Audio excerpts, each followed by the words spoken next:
is when you teach them a lesson, it costs us money. It was good. You guys did good. Just do me a big favor. Don't ever do it again. It was an expensive show for the production company and for the network, and it was an expensive show for me. Everything that I was taking in, I was basically putting back into the company to meet deadlines. Counting Cars ended with silence that no one could explain. One moment, Counting Cars was still pulling millions of viewers with Danny Koker at the center of one of Las Vegas's biggest car empires. The next, the cameras stopped, the show vanished, and no official explanation ever fully arrived. What followed wasn't even closure. It was speculation, rumors, and questions that spread faster than any truth. For us, we want people to see our bikes. I don't know if you thumb through those magazines and you see a layout like that, you can be quite distracted and you're not really paying attention to the bike. So why did Counting Cars really disappear from television? And what actually happened behind the scenes when everything suddenly went quiet? Join us as we uncover what really happened when the cameras stopped rolling. The empire at its peak.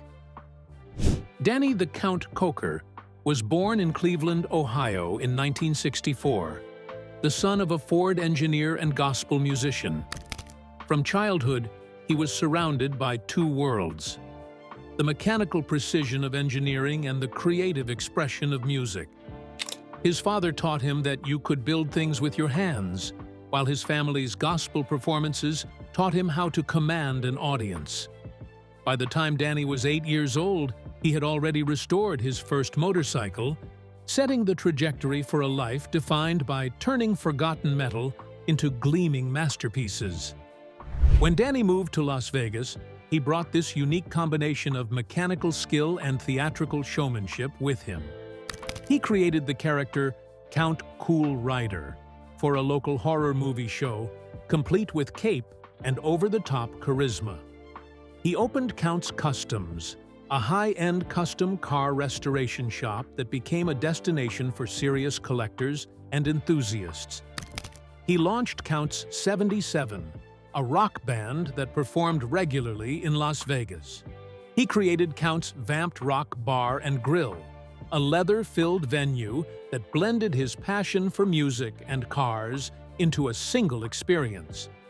By 2012, when Counting Cars premiered on the History Channel as a spin-off of Pawn Stars, Danny Koker was already a minor legend in Las Vegas. But television would transform him from a local figure into a national celebrity. The show's formula was simple but compelling. Watch Danny and his team at Count's Customs negotiate deals for forgotten classic cars. Then document the restoration process as rusty relics became stunning, functional works of art. Counting Cars became one of the History Channel's most successful programs, at its peak pulling nearly 3 million viewers. Fans tuned in not just for the cars, but for Danny himself, his deep voice, his signature bandanas, his genuine passion for the work. Unlike some reality TV personalities, Danny seemed authentic. He wasn't playing a character. He was simply being himself, doing what he loved, in front of cameras. For 9 seasons, from 2012 to 2021, Counting Cars defined Danny Koker's public identity. He became wealthy. He became famous. He became the face of custom car culture in America. But success in television, especially in reality TV, is a fragile thing, built on ratings that fluctuate, on audience attention that can shift, and on the whims of networks that view shows as products, not as art or passion projects. So what happens when a show doesn't get canceled with a warning, but simply disappears? The mysterious disappearance. The end of Counting Cars was shocking precisely because it wasn't shocking. It arrived without announcement or fanfare, as if the show had simply been erased from History Channel's lineup. The latest season concluded in December 2021, and fans waited for news about Season 10. Days turned into weeks. Weeks turned into months. No announcement came. The show never returned. Unlike American Restoration, which had a clear final season and goodbye, Counting Cars just stopped. The show's official explanation centered on declining ratings and rising production costs. By 2021, viewership that had once peaked near 3 million had dropped significantly. Restoring rare classic cars for television had become prohibitively expensive. Some episodes reportedly cost tens of thousands of dollars in parts alone. The network made a financial decision. The show was no longer economically viable, but to Danny Koker and his fans, the silence was deafening. No final episode dedicated to the show's legacy. No reunion special. No official goodbye from Danny to the audience that had supported him for nearly a decade. The show that had been the centerpiece of his public life simply evaporated. In the void left by that silence, rumors rushed in to fill the space. Fans began speculating wildly. Was Danny sick? Was he in jail? Was his empire collapsing? The lack of an official narrative meant that alternative narratives proliferated unchecked. Social media became a rumor mill where unverified claims spread faster than the truth could catch up. Danny Koker found himself in an impossible situation. The show that had made him famous was gone. The visibility that had built his brand was gone. And in the absence of official communication, his reputation was being shaped by whispers and speculation. What made the situation worse was that some of the rumors had kernels of truth to them, not about his health or legal status, but about his business facing genuine challenges. The legal battles that defined an era. Even before Counting Cars ended, Danny Koker's business empire had been under siege from legal troubles that threatened its foundations. In 2014, not long after the show's debut, a Las Vegas couple named Paul and Jeanette Hurt filed a $50,000 lawsuit against Counts Customs. The couple had brought their prized 1967 Ford Mustang to the shop, hoping to have it restored and potentially featured on Counting Cars. They paid $50,000 up front. What happened next would become a symbol of the darker side of reality TV business. When the couple discovered that no work had been completed on their vehicle, and it was actually in worse condition than when they dropped it off, they asked for a refund. The refund never came. When they sued, the shop's defense essentially claimed that customers shouldn't expect work to be completed by promised deadlines. A stunning admission that raised questions about how the show's restorations were actually being conducted. The negative publicity from the 2014 lawsuit was damaging, but it was only the beginning. In 2017, a former employee of Counts Customs named Joseph Frontiera was accused of embezzling $75,000 from the company. While Joseph was the target of the lawsuit, not Danny himself, the incident raised serious questions about management and internal controls at a business that had been elevated to celebrity status on national television. These weren't just business disputes. They reflected a fundamental problem with how Counts Customs operated. The shop was structured around producing television content, not necessarily around delivering completed restorations to customers. The show's dramatic arcs, the negotiations, the dramatic reveals of completed work sometimes didn't align with the actual business of restoring cars and satisfying customers. For Danny Koker personally, being sued wasn't the same as being jailed or convicted. He was never arrested, never charged with a crime, and never served any jail time. But the lawsuits created a public perception that his empire was unstable, that customers couldn't trust Counts Customs, that something was fundamentally wrong with how the business operated. As Counting Cars' viewership began to decline and these legal troubles accumulated, Danny faced yet another challenge, a health crisis that existed primarily in the imagination of social media, the rumor that wouldn't die. By the late 2010s and early 2020s, Observant fans noticed subtle changes in Danny Koker's appearance. He seemed thinner than before. He sometimes moved with apparent difficulty. He wore bandanas more frequently, and he attributed this to hiding his receding hairline. These minor observations became fuel for internet speculation. Within months, unverified claims circulated that Danny Koker was battling cancer. Some posts claimed he'd suffered a stroke. Others suggested he was hiding a terminal illness. The rumors spread across social media with the speed and authority of established fact. YouTube videos with sensational titles claimed to reveal Danny's secret health battles. Facebook posts created elaborate theories about what was really happening behind the scenes. TikTok videos speculated endlessly about his condition. None of this had any factual basis. None of it was confirmed by Danny Koker or anyone close to him. In a 2020 interview, Danny Koker directly addressed the health rumors, attributing his weight loss to lifestyle changes and the stress of running multiple businesses. He explained that he had simply changed his diet and exercise habits. The stress of managing Count's Customs, the Rock Bar, his band, and television production had taken a toll on his life. These are normal human experiences, not signs of terminal illness. But the internet had already decided its narrative. Sites continued to publish articles speculating about Danny Koker's mysterious illness and his shocking health decline, despite having no credible information to support these claims. The rumor mill had momentum, and facts couldn't compete with the drama of speculation. In his own defense, Danny Koker expressed frustration with the constant rumors. He told reporters, "Apparently, I am in jail like every other week. I see this all the time. The folks that work in the hospitality room or the store, they come to me and tell me that people come in asking if I'm in jail. And it's crazy, and it's frustrating, because it's so not me. I'm a conservative Christian guy, and I'm all about God, family, our country, my team, and my people." The tragedy here wasn't illness or criminal charges.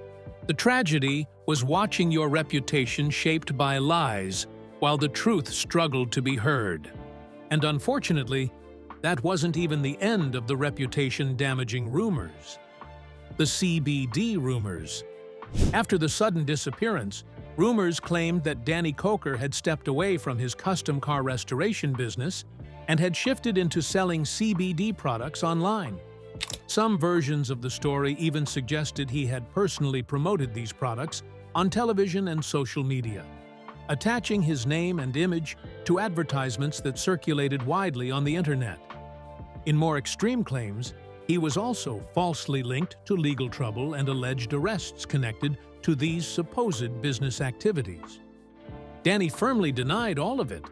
He explained that none of the CBD promotions had anything to do with him and that he had never endorsed, sold, or represented any such products.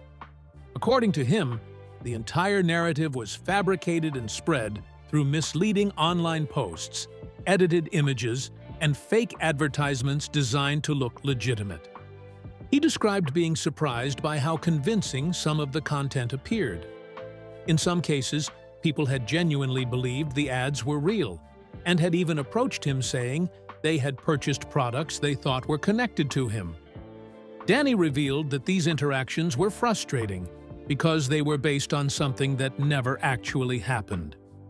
Despite the rumors, Danny emphasized that he had never left the custom car industry. He explained that his work in vehicle restoration had remained the core of his career and that he had continued operating in that space without any shift into CBD or unrelated business ventures. He expressed frustration that his name had been pulled into narratives that did not reflect who he was or what he actually did. He described himself as someone focused on his craft, his team, and his personal values, rather than the misleading image being circulated online. Danny Koker also acknowledged that dealing with false stories had become an unfortunate part of public life. With social media making it easy for misinformation to spread and be reshared, he said it had become increasingly difficult to correct false impressions once they took hold. To address the issue, he and his team had taken steps to challenge and push back against the misleading content, including legal efforts where possible. However, he admitted that once a false narrative went viral, it was nearly impossible to fully erase it from the internet. But even as false narratives spread, Danny Koker was quietly building a life beyond counting cars, one that revealed who he actually was when the cameras stopped rolling. Life beyond the cameras. When Counting Cars ended in 2021, Danny Koker faced a choice that many reality television personalities never make. He could have fought to get the show renewed, pursued other television opportunities, or tried to maintain relevance in the entertainment industry. Instead, he stepped back and refocused on the businesses and passions that had existed before television made him famous. Count's Customs continued operating, though without the television cameras and the associated visibility. Danny remained active in the shop, still leading restoration projects, still designing custom vehicles, still engaged in the hands-on work that had always been his primary passion. Fans could visit the shop in Las Vegas and see the cars, but the narrative-driven TV show was gone. Count's vamped Rock Bar and Grill continued to operate as a thriving venue in Las Vegas, hosting live music and attracting both tourists and locals. It remained Danny's space to blend his love of music and cars, his two greatest passions beyond the restoration work itself. Most significantly, Danny Koker continued performing with Count's 77, his hard rock band rooted in 1970s rock sensibilities. The band performed regularly at venues in Las Vegas. Through 2025 and beyond, Danny could still be found on stage, playing guitar and singing in a band of middle-aged men who shared his passion for classic rock music. This wasn't a television performance. This wasn't for cameras or ratings. This was simply Danny doing what he loved, in front of audiences who came because they wanted to be there. The life he built after Counting Cars was, in many ways, a return to the life he had before television. It was smaller in terms of audience, but it was authentic. It was genuine. It wasn't filtered through network executives or edited for dramatic pacing. It was simply a man in his 60s, still passionate about cars, playing music and running a business, without the machinery of television fame surrounding him. But the question remained. After years of legal troubles, health rumors, and a career-defining show that disappeared without explanation, how had Danny Koker actually processed the loss and moved forward? The resilience that nobody saw. What emerges from the actual facts of Danny Koker's life after Counting Cars is a portrait of resilience that contradicts every rumor and speculation that circulated about him. He wasn't sick or in jail. His empire wasn't collapsing. Instead, what happened was more subtle and, perhaps, more significant. He made a choice to step back from the machinery of television fame and return to the core of who he had always been. The show's cancellation, while unexpected and disappointing, wasn't a tragedy for Danny Koker in the way that Adam Harrison's overdose death was a tragedy for the Harrison family, or Corey's motorcycle accident was a tragedy for Corey. It was a professional setback, not a personal catastrophe. Danny himself has continued to be active, healthy, and engaged in his business ventures as of 2025. The legal troubles that Count's Customs faced reflected real problems with how the business operated under the pressure of television production. Customer disputes happen in any business, but they were particularly damaging here because they undermined the entire premise of the show, that these cars were being restored with care and expertise. The 2014 lawsuit and the 2017 embezzlement incident weren't Danny's personal failures, but they revealed cracks in the empire that television had built. The health rumors, in the end, reveal more about internet culture and social media's relationship to celebrities than they reveal about Danny Koker. In an era where genuine information is scarce and speculation is rampant, a thinner-looking celebrity becomes a canvas for projection, a blank slate onto which fans project their worst fears and darkest theories. The rumors said more about the people spreading them than about Danny's actual condition. What's remarkable about Danny Koker's story is what it's not. It's not a tragedy of addiction, like the Pawn Stars family experienced with Adam. It's not a story of a life falling apart. It's a story of someone navigating the peculiar challenges of being a reality television personality when the television stops. The loss of visibility, the loss of income, the loss of the primary framework through which the world knew him. Throughout his career, Danny has remained committed to Count's Customs, Count's 77, and Count's Vamped Rock Bar and Grill, the businesses that existed before cameras arrived and that continue to exist after they left. He's dealt with genuine business challenges and legal complications, but he's handled them as a businessman, not as a victim. He's watched false narratives spread about his health and legal status, and he's responded with quiet denial and continued activity, proof that the rumors are untrue. The real tragedy, if there is one, might be that the world moved on from counting cars so quickly and completely that Danny Koker, who built something genuine and meaningful for nearly a decade, was left trying to reconstruct his identity away from the medium that had defined it. But even that isn't really a tragedy. It's simply the price of fame in the television age, and Danny paid that price with resilience. Did the sudden cancellation of counting cars without explanation rob Danny Koker and his fans of proper closure?